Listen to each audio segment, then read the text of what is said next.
안녕하세요. 저는 인천에 사는 20대 여자입니다. 제가 여기에 글을 쓰게 될 줄은 정말 상상도 못했습니다. 얼마 전 저희 가족에게 너무나 놀라운 일이 일어나 이렇게 사연을 보내려고 합니다. 역시 사람은 마음을 곱게 먹어야 하나 봐요. 항상 누군가를 도우면서 살아가야 한다는 걸 이번에 일어난 일 덕분에 몸소 깨닫게 되었습니다. 저에게는 한때 결혼을 약속했던 남자가 있었어요. 저와 남친의 집안이 비슷비슷해서 딱히 누가 더 기울고 그런 게 없었습니다. 저희 부모님은 옷가게를 하셨고 예비시댁은 빵집을 운영하고 계셨어요. 부모님들끼리는 20살 때부터 친구셔서 엄청 친하셨어요. 결혼도 비슷한 시기에 하고 임신도 비슷한 시기에 하셨어요. 그래서 서로 아이 낳으면 결혼시키자고 장난식으로 이야기하기도 했고요. 그런데 말이 씨가 됐는지 장난으로 했던 말이 진짜 현실로 되더라고요. 저와 남친은 대학교 CC였습니다. 첫 만남은 친구 대신 나갔던 과팅에서 시작되었어요. 아무래도 저는 친구 대신 나온 거라 재미가 없었어요. 뭐가 그렇게 신나는지 저 빼고 다들 웃음꽃이 피었더라고요. 그런데 그런 제게 계속 말 걸어주면서 세심하게 챙겨주는 사람이 있는 거예요. 그건 바로 제 남친이었는데요. 저는 남친의 다정한 매력에 관심이 갔어요. 이런 자리 많이 불편하시죠? 본인이 오고 싶어서 온 자리는 아닌 것 같은데. 네, 제가 친구 대신 온 거예요. 저는 그냥 빨리 집에 가고 싶네요. 조금만 더 힘내세요. 이제 어느 정도 각자 짝 찾는 것 같은데 곧 끝날 것 같아요. 저도 친구 대신 나온 거라 빨리 가고 싶네요.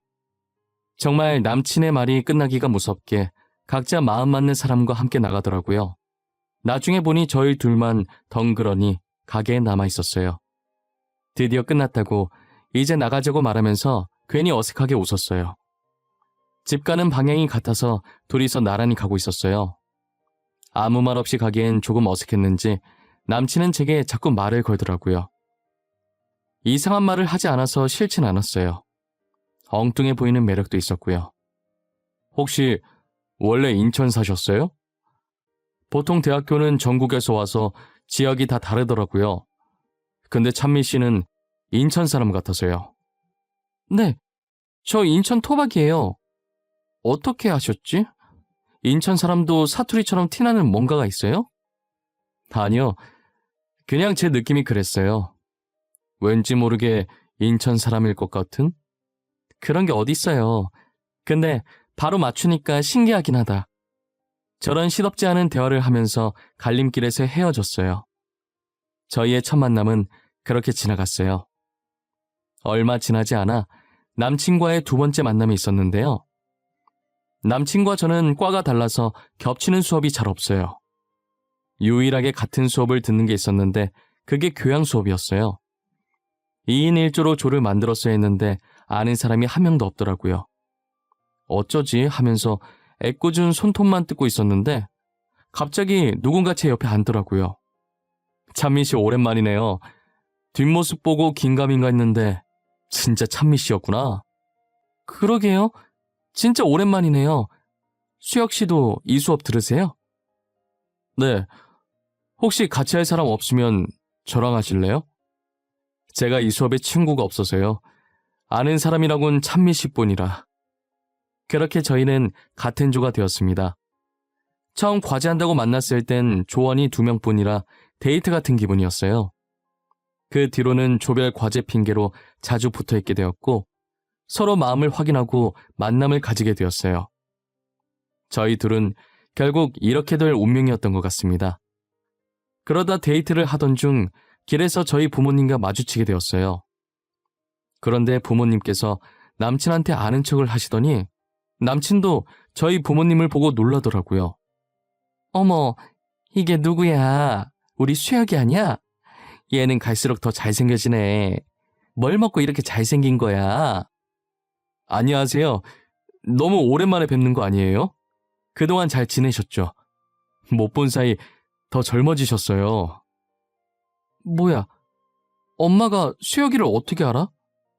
너는 우리 엄마 어떻게 알아? 원래 알던 사이야? 어머니라고? 우리 엄마랑 친구분이신데? 나는 너네 둘이 왜 같이 있는지가 더 궁금해, 이 기집애야. 둘이 뭐야? 사귀는 거야? 팔짱까지 끼고 있네? 우린 그때 서로 부모님이 친구라는 것을 알게 되었습니다. 저희의 연애도 같이 들켜버렸고요. 그리고 얼마 후 결혼 얘기까지 오가고 있던 중이었죠. 저희 부모님과 저희 시부모님은 정말 사이가 좋으셨어요. 그 일이 있기 전까지 말이에요. 저희 부모님은 여느 때처럼 옷가게 오픈 준비를 하고 계셨대요. 평소 부모님께서 봉사활동도 많이 다니시고 기부도 종종 하셨습니다. 그래서 그런지 주변에 있는 노숙자들을 보면 무시를 못하셨어요. 뭐 하나라도 더 드리고 싶어서 난리시더라고요. 저희 엄마는 따뜻한 홍차를 타서 노숙자들에게 건네주시는 걸로 하루를 시작하십니다. 노숙자들은 엄마가 준 홍차를 받아들고 고맙다고 복 받으실 거라며 인사하고 가셨대요. 엄마는 줄 수 있는 게 따뜻한 홍차밖에 드릴 게 없다며 안타까워하셨어요. 그런데 한 노숙자가 홍차를 받아가는데 이 엄동설 안에 겉옷을 안 입고 있더래요. 얼굴과 몸이 바짝 얼었고 홍차를 받은 손도 사시나무 떨듯 엄청 떨고 계셨대요. 노숙자는 미안하지만 겉옷이 없다고 하나 얻을 수 없냐고 물어보셨다고 해요. 어머니는 바로 가게 안으로 들어가 진열되어 있던 패딩 중에 제일 큰 것을 꺼내서 노숙자에게 드렸다고 합니다. 아니 사장님, 이거 새 옷 아닌가요? 저는 불량품이나 안 입는 옷 아무거나 괜찮습니다. 무슨 소리세요? 따뜻한 게 제일이에요. 저 어르신 말대로 사장님이잖아요. 여기 있는 거 다 제 거예요. 이건 제가 드리는 선물이고요. 이 귀한 걸 제가 받아도 되나요? 이것도 다 돈 받고 파는 건데 너무 죄송해서 어째요? 자꾸 죄송하다고 하시네. 제가 진짜 선물로 드리고 싶어서 그래요. 제 마음이니까 그냥 받아주세요. 안 받아주시면 어르신이 제 마음 버리신 거예요. 결국 노숙자는 엄마를 꺾을 수 없어서 패딩을 받아들였다고 해요. 패딩을 받아든 노숙자가 미소를 짓는데 엄마가 살짝 뭉클했다고 하더라고요. 사장님, 정말 감사합니다. 덕분에 너무 따뜻해졌어요. 진짜 너무 감사합니다. 에이, 어르신, 더 이상 고마워하지 않으셔도 된다니까요. 따뜻하게 잘 입어주시기만 하세요. 저는 그거면 됐어요. 언젠간 사장님께서 제게 베푸신 복이 다시 사장님께 돌아갈 겁니다. 그리고 며칠을 부모님 가게를 서성이면서 고맙다고 인사하셨어요. 엄마는 그런 노숙자에게 장난스럽게 계속 인사하면 옷 다시 가져갈 거라고 하시고요. 어느 날 예비 시어머니가 아침 일찍부터 부모님 가게에 놀러 가셨나 봐요. 그리고는 가게 문 열고 노숙자에게 홍차를 나눠주고 있는 엄마를 한심하게 보셨대요. 야, 너는 청승맞게 노숙자한테 홍차나 나눠주고 있냐? 그렇게 잘해준다고 다시 되돌아오는 게 있긴 해? 난 무슨 대가를 바라고 하는 게 아니거든. 그냥 같이 살아가는 사람으로서 힘을 주고 싶은 것뿐이야. 네가 그래봤자 알아주는 사람 하나도 없다. 그러다 네 살림만 거덜나는 거야. 내 살림 걱정하지 말고 네 살림이나 걱정해. 내 살림은 내가 알아서 할게. 아침부터 엄마의 신경을 박박 긁고 갔다고 해요. 예비 시어머니가 나가실 때 지갑을 카운터에 놔두고 갔다고 하더라고요. 그래서 잠시 가게를 아빠한테 맡기고 예비 시어머니 빵집으로 향하셨대요. 빵집에 도착하자마자 앙칼진 소리가 문 밖에서부터 나더래요.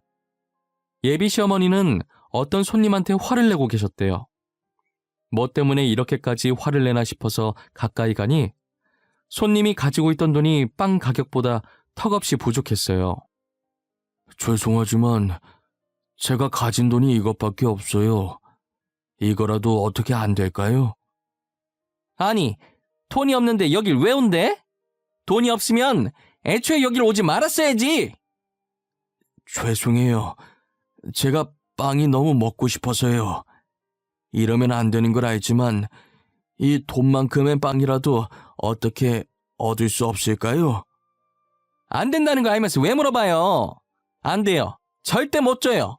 그러니까 당장 나가세요. 끌어내기 전에 당장 나가라고요. 그냥 빵 조금만 떼서 드시라고 줄 법도 한데 그걸 안 된다고 가게가 떠나가라 고래고래 소리를 지르고 있었대요. 엄마는 그런 예비 시모가 너무 한심했다고 합니다. 야, 너는 말을 그런 식으로밖에 못하니? 왜 이렇게 막말을 해대는 거야? 빵 조금 떼서 줄 수도 있잖아. 아니, 애초에 돈도 없으면서 살아온 게 잘못이지. 이게 내 잘못이야? 내 잘못이냐고? 그리고 네가 뭔데 참견이야? 진짜 한심하다 한심해. 이 나이 먹고 창피하지도 않니? 너 그러다 네가 했던 행동들 나중에 다시 너한테 부메랑처럼 돌아올 거다. 엄마는 막말하는 예비 시어머니께 그렇게 살지 말라고 한마디 해주고 나왔다고 해요. 그 소동이 있고 며칠 뒤 저희 부모님 가게에 들어온 손님들이 하는 얘기를 듣고 예비 시어머니 빵집에 무슨 일이 생겼다는 걸 알게 되었습니다. 그날 예비 시어머니께서 한참 열을 내고 계실 때 뒤에 다른 손님이 한 분 계셨었나 봐요. 그 손님이 몰래 영상을 찍어서 SNS에 땡땡 빵집 사장 인성이라는 제목으로 영상을 올렸더라고요. 영상은 삽시간으로 빠르게 퍼지면서 예비 시어머니의 빵집은 서서히 망이 가기 시작했어요. 결국 예비 시어머니는 빵집을 다른 사람에게 팔아넘기고 저희 부모님 가게 옆에 카페를 오픈하셨어요. 그런데 얼마 지나지 않아 이번엔 노숙자가 예비 시어머니 카페에 들어갔나 봐요. 예비 시어머니의 찢어지는 목소리가 저희 부모님 가게까지 다 들렸었어요. 사장님, 혹시 따뜻한 거 하나만 주실 수 있나요? 제가 너무 추워서요. 정말 죄송합니다. 아니, 이 동네는 거지들밖에 없나? 돈도 없이 카페를 왜 들어와? 내가 자선사업가야? 몸이 너무 차가워서 그래요. 따뜻한 물이라도 한 잔 안 될까요? 나한테 맡겨놨어? 죄다 나한테 와서 난리야. 빨리 나가. 당장 안 나가? 그렇게 갑질을 해대서 빵집이 망한 지 불과 얼마 지나지 않았었는데 예비 시어머니는 그걸 곳에 잊었나 보더라고요. 그 성격 못 버리고 대쪽같이 화내면서 노숙자를 카페에서 쫓아내버렸어요. 시끄러운 소리에 엄마가 나가보니까 쫓겨난 노숙자가 카페 앞에서 몸을 웅크리고 있었어요. 가까이 다가가 보니 전에 엄마가 패딩을 선물로 줬던 그 노숙자였어요. 엄마는 노숙자를 붙잡고 가게 안으로 데리고 들어오셨어요. 그리고는 노숙자에게 따뜻한 커피를 만들어 드렸대요. 정말 감사합니다. 제가 매번 이렇게 신세만 지고 있네요. 이걸 어떻게 다 갚아야 할지. 아니에요. 도울 수 있을 땐 서로 도와주는 게 맞죠. 불편해하지 마시고 여기서 몸 좀 녹이고 가세요. 사장님께 얼마 지나지 않아 큰 복이 들어올 거예요. 커피 잘 마셨습니다. 덕분에 몸도 따뜻해졌고요. 노숙자는 알 수 없는 말을 하시더니 의미심장한 표정으로 엄마를 한번 보시고 나가셨대요. 또다시 예비 시어머니의 갑질하는 영상이 퍼졌어요. 결국 카페도 팔아넘기게 되었습니다. 엄마는 계속되는 예비 시어머니의 갑질을 가만히 지켜보셨어요. 그러더니 나중에는 제가 결혼하면 시집살이 시킬 것 같다며 결혼 얘기는 없던 일로 하기로 했습니다. 저도 영상들을 보니 도저히 결혼은 안 되겠더라고요. 일주일이 지났을 때쯤 멀끔한 신사 한 분이 부모님 가게로 들어오셨어요. 그리고는 가만히 서서 엄마를 빤히 보시더래요. 저희 가게가 주로 여성을 주 고객으로 하는 옷가게라 남성용 옷은 없는데 혹시 선물용으로 사러 오신 건가요? 옷을 사러 온 것이 아니에요. 저는 여기 사장님을 만나러 온 것입니다. 제가 여기 사장님인데 무슨 일이시죠? 혹시 제가 실수한 거라도 있나요? 그런 게 아닙니다. 사장님께 복을 전해주려고 왔어요. 그때 사장님께서 패딩을 선물로 주셨던 노숙자 기억하십니까? 네, 당연히 기억나죠. 최근에 못 본 것 같긴 한데 혹시 그분께 무슨 일이라도 있는 건가요? 엄마는 그때까지만 해도 노숙자한테 무슨 일이 생긴 줄 아셨대요. 최근 홍차를 나눠줄 때 그분이 안 보이셨거든요. 사장님, 제가 바로 그 노숙자입니다. 여기 제 손에 들려있는 종이 가방 속엔 사장님의 패딩이 들어있고요. 아니, 이게 무슨... 로또 당첨되셨어요? 이렇게 보니 완전 딴 사람 같으세요.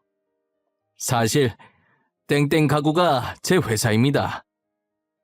제 삶이 너무 재미없어서 살면서 안 본 게 뭐가 있지 하다가 노숙자 생활을 해본 거예요. 땡땡 가구요? 그거 엄청 유명한 회사 아닌가요? 우리 딸방에 있는 가구들도 다 거기 제품들인데. 아, 그러세요? 다른 거 필요한 거 있으면 언제든지 말씀해 주세요.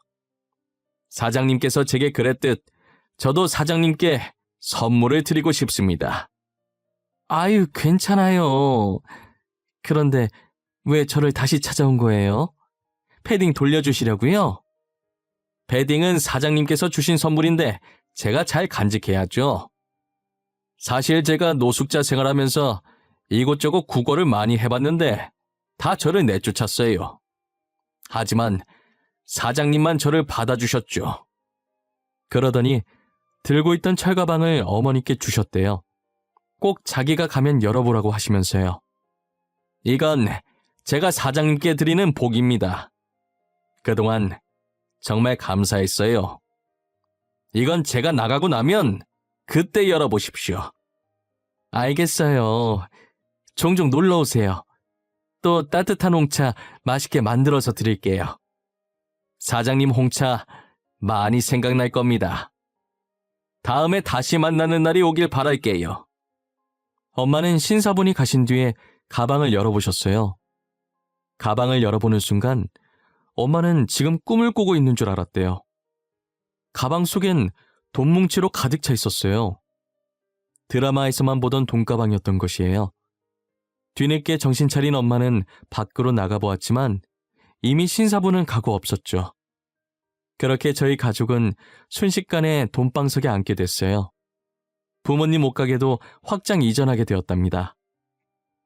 간간히 시댁 식구들 소식을 듣고 있었는데요.